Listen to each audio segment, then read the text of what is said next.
Welcome back to Grafted in Him, to another video of Times of Restoration. My name is Ashley Sellers.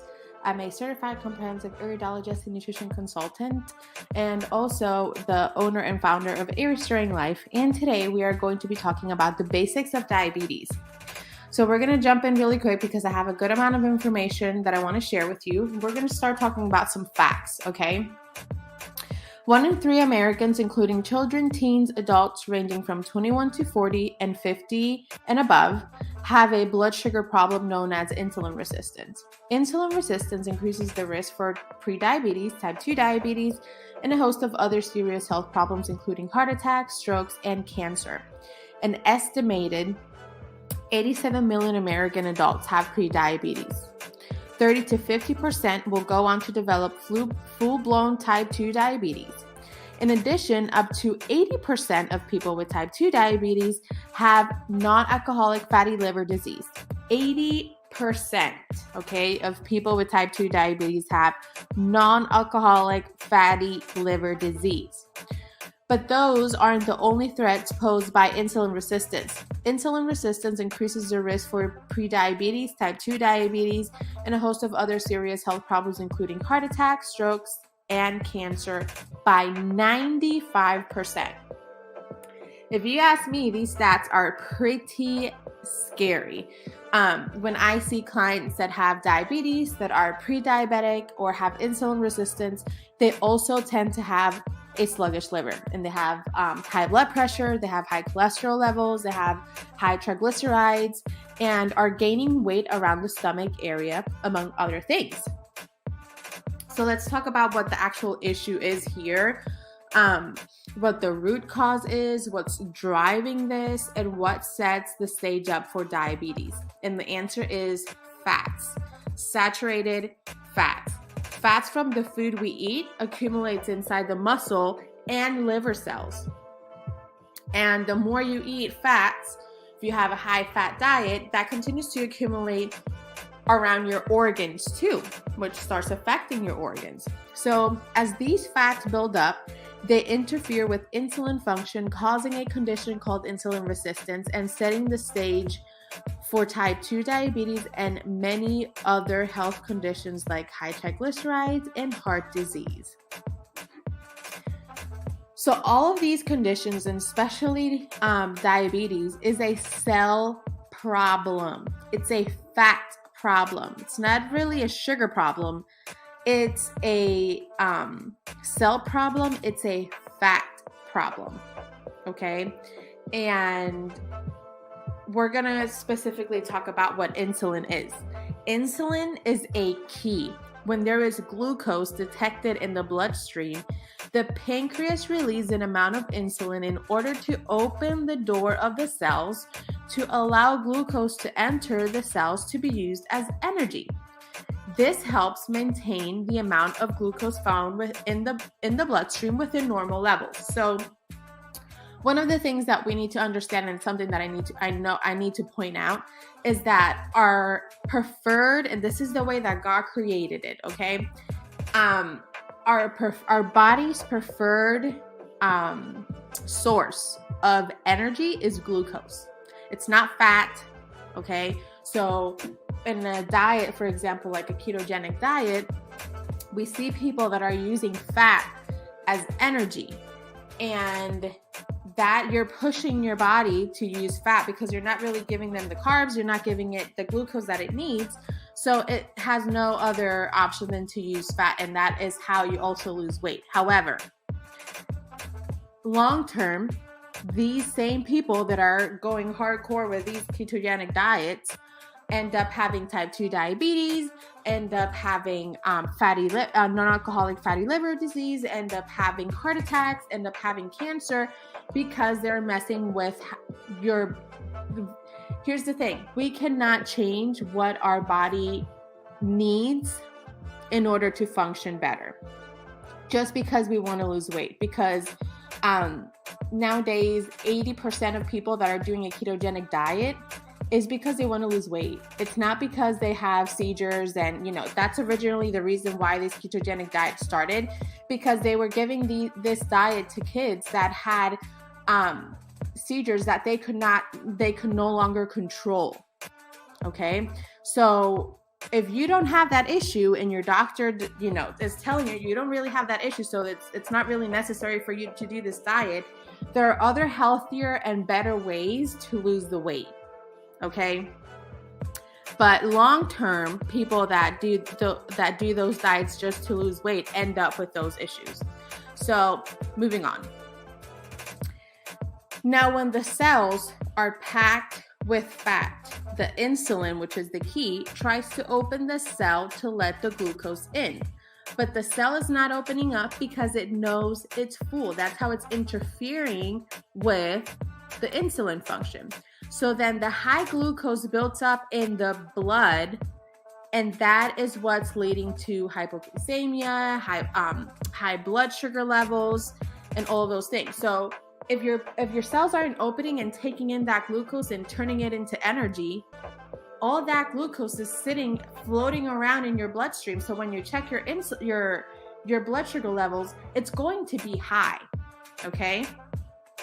So this is why your blood sugar levels are high when you get your blood work done, or when you check your sugar levels in the morning when fasting, or even after eating. That's why it's called blood sugar, because it's the glucose level that's in the blood that is not entering the cells.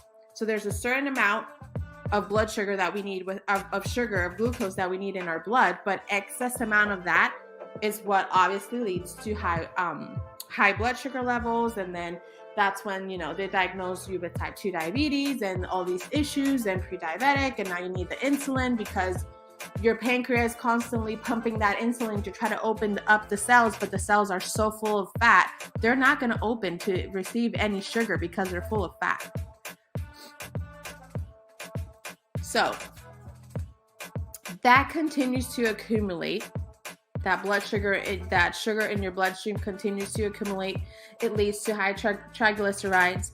You feel tired and sluggish because all of that is in the blood. Your body is not using it for energy because the glucose needs to enter the cells in order to be converted into energy. Like I said, sugar, glucose is the preferred source of energy for our body. So, your pancreas are pumping insulin like crazy because they're trying to lower the glucose in the blood, but it can't because the cells are jammed with fat. And that's how our pancreas also start getting affected with all of this.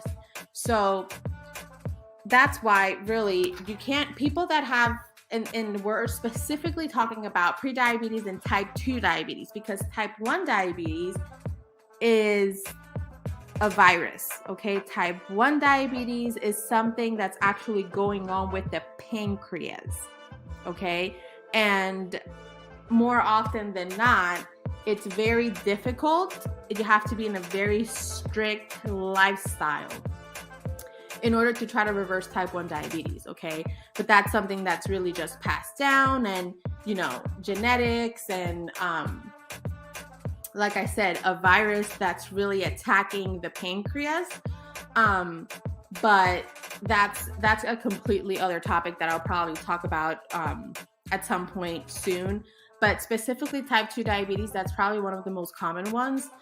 That is really just driven by lifestyle and food. So the good news about that is you can control that. You can reverse it. You can heal from that. I have multiple clients that have come to me with type 2 diabetes, already on the pill, already getting insulin, and they have completely reversed their type 2 diabetes and their pre-diabetes diagnosis completely. So fats is the issue. Okay, fats, and let me just throw it out there, stress is the issue. You can be someone that completely avoids sugar and fats, but if you are constantly in that fight or flight mode, you can get type 2 diabetes.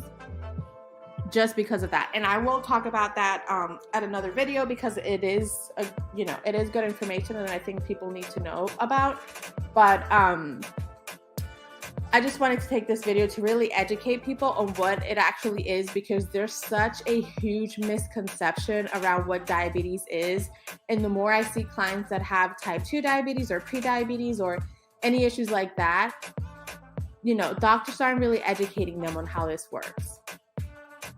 Because if they educate you on how this works, then they tell you, you can't really it's not that you can't eat sugar, because if you eat fruit, for example, like blueberries, blackberries, it's only gonna spike your sugar if your insulin resistance is really high.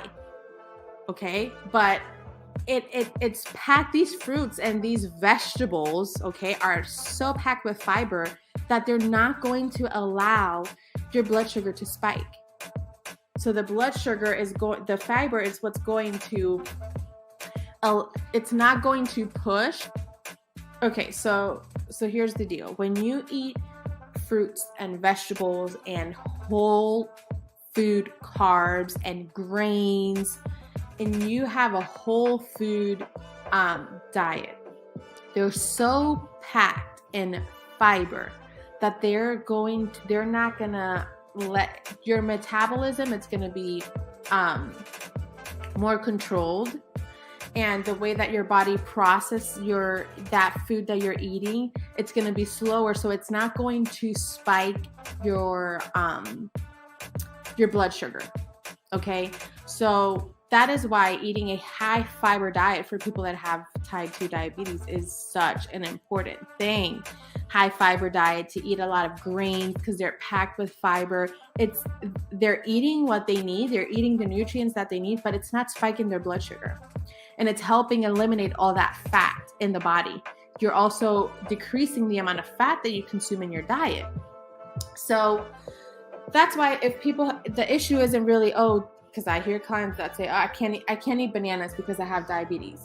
But you still go and eat, a chocolate chip cookie that has the white refined sugar, has the eggs that is fat and high cholesterol, has the milk that is extremely high in fat, and has the butter that is flooding the cookie in itself with fat. That's what's spiking your blood sugar. There's no fiber in there. That's empty carbs. And same with pizza. The dairy, the cheese, it's going to spike your blood sugar because it's fat. And the bread, the bread that they use, the wheat that they use for the pizza, it's packed in cholesterol and sugar, and that is going to spike your blood sugar as well. So you see people that are have type 2 diabetes or are pre-diabetic, and they're jamming their faces with bread, with pastas, and all these cookies and pizza and fats, but they're afraid to eat a banana. They're afraid to eat blueberries. So, and that's something that really the medical world has created. I heard doctors say, my doctor told me, or doctors saying specifically to their clients, you cannot eat fruit because it's going to spike your blood sugar. Avoid the carbs. You should avoid the empty carbs, but you shouldn't be avoiding the whole carbs, because that's what's going to help you reverse the type 2 diabetes that you have. And obviously this information is for education purposes only. You shouldn't be going out there and just doing what you think. Don't DIY your health. Please get help with this, okay? You shouldn't be making any of these changes, especially if you have a pretty bad uncontrolled either pre-diabetes or type 2 diabetes diagnosis. You should be consulting this with your doctor, or finding an iridologist and nutrition consultant that can help you with this and guide you through that process, like I've done with my clients. But do not DIY your health, please. Do not do this on your own, because your blood sugars when you're in this transition of switching your diet in order to be able to reverse a condition like this, you need to strictly watch every single thing that you eat in your blood sugar levels.